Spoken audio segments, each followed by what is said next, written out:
પહેલા દામડોદ ખાતે મારી એક જમીન છે. એ જમીનની બાજુમાં વલ્લભભાઈ સવાણીએ પીપી સવાણી નોલેજ સિટીનું નિર્માણ કર્યું અને મારી જમીનની આજુબાજુ એમણે જમીનો ખરીદી અને અમારા જે ખેતરે જવાના રસ્તાઓ હોય એ રસ્તાઓ ખેડી નાખ્યા. એ રસ્તાઓ ખેડતા અમે આંક 5 ને આંક 1નો દાવો દાખલ કરાયો અને સિવિલ મેટર દાખલ કરી. હવે આ સિવિલ મેટર દાખલ કર્યા પછી એ લોકોનો જે પ્રોજેક્ટ હતો એ 1 વર્ષ માટે અટકી ગયો અને પ્રોજેક્ટ અટકી જતા એ લોકોએ લાલજીભાઈ ધર્માંદર ડાયમંડ જે સમસ્ત પાટીદાર સમાજના પ્રમુખ છે એવા લાલજીભાઈને વચમાં મધ્યસ્થી કરવા માટે કીધું.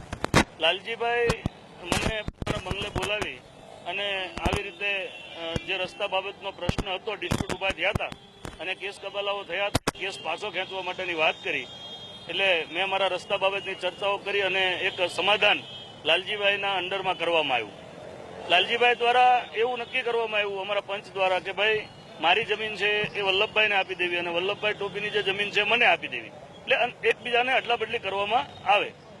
બીજી અન્ય શરતો 6 શરતો હતી કે જે જમીન મારી ખરાબ, જે સારી હતી ને વલ્લભભાઈએ મને જે જમીન આપી એ જમીન ખરાબ હતી. એટલે એ જમીનમાં માટી પૂરવા માટેના અમુક નાણાં નક્કી કરવામાં આવ્યા. મને 40 ફૂટનો એક અલગથી રસ્તો આપવાનું નક્કી કરવામાં આવ્યું. રસ્તા વચ્ચેના તારો બદલવાની, ઇલેક્ટ્રિક તાર બદલવાની વાત કરવામાં આવી. રસ્તાની અંદર 1.5 ફૂટ માટી પૂરીને એને કમ્પ્લીટ કરવાની વાત. અને એક બહુ મહત્વની વાત હતી કે જે જમીન મને વલ્લભભાઈ આપી એમાં 2 ટુકડા પડતા હતા. એટલે અમુક એકર નીચેના ટુકડા હોય તો 7/12માં બંને પાર્ટીના નામ આવે. એટલે વલ્લભભાઈ સવાણીના બધા નામ અને મારા બધા નામ એમાં આવતા હતા. હવે આ શરત બી હતી કે ભાઈ એને અલગ અલગ કરાવી દેવાના. પરંતુ 6-8 મહિના પછી લાલજીભાઈનું એવું કહેવાનું થયું કે ભાઈ તમે કેસ પાછો ખેંચો તો જ આ શરતોનું પાલન થાય. અને મારા મમ્મીને બોલાવી, સમજાવી, ફોસલાવી અને એમની પાસેથી મારા પપ્પાને કેવડાવીને કેસ પાછો ખેંચાવડાવી લીધો. કેસ પાછો ખેંચ્યા પછી અમારી જે 7 કે 6 શરતો હતી એ શરતોનું પાલન કરવામાં ન આવ્યું. લાલજીભાઈએ જ્યારે શરતો કરી ત્યારે એવું કહેવામાં આવ્યું હતું કે તમે કેસ પાછો ખેંચી લો, જો તમે કેસ પાછો ખેંચી લેશો અને વલ્લભભાઈ જો આ કામ નહીં કરી આપે તો હું 10 કરોડ રૂપિયાનો ખર્ચો કરી અને આ જમીનના જે કાંઈ પ્રશ્નો છે તમારા સમાધાનના એ હું મારા ખર્ચે પૂરા કરી આપીશ.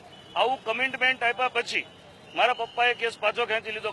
કેસ પાછો ખેંચ્યા પછી તરત જ લાલજીભાઈ બદલાઈ ગયા અને એણે એક પણ કાર્ય અમારા કરી આપ્યા નથી. એના વિરુદ્ધમાં કતારગામ પોલીસ સ્ટેશનમાં આજે આમ તો જોવા જઈએ તો 2.5 મહિના પહેલા મેં ફરિયાદ આપી હતી કે લાલજીભાઈ, વલ્લભ સવાણી, મુકેશ ટપોરી, મહેશ સવાણી, બીજા ગુલાબભાઈ મોતીભાઈ ગઢિયા, આવા 11 વ્યક્તિઓ જે લોકો સમાધાનમાં હતા અને અમને વિશ્વાસમાં લઈ અને છેતરપિંડી જે કરી હતી એના માટેનું મેં અહીંયા ફરિયાદ આપી હતી. પણ એ ફરિયાદની આજ દિન સુધી પૂરેપૂરી તપાસ નથી થઈ અને એને FRI દાખલ નથી થઈ.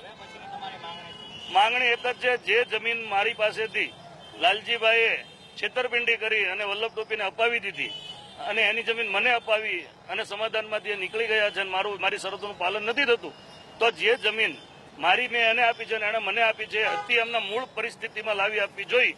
અને તો મને કોઈ પ્રોબ્લેમ નથી.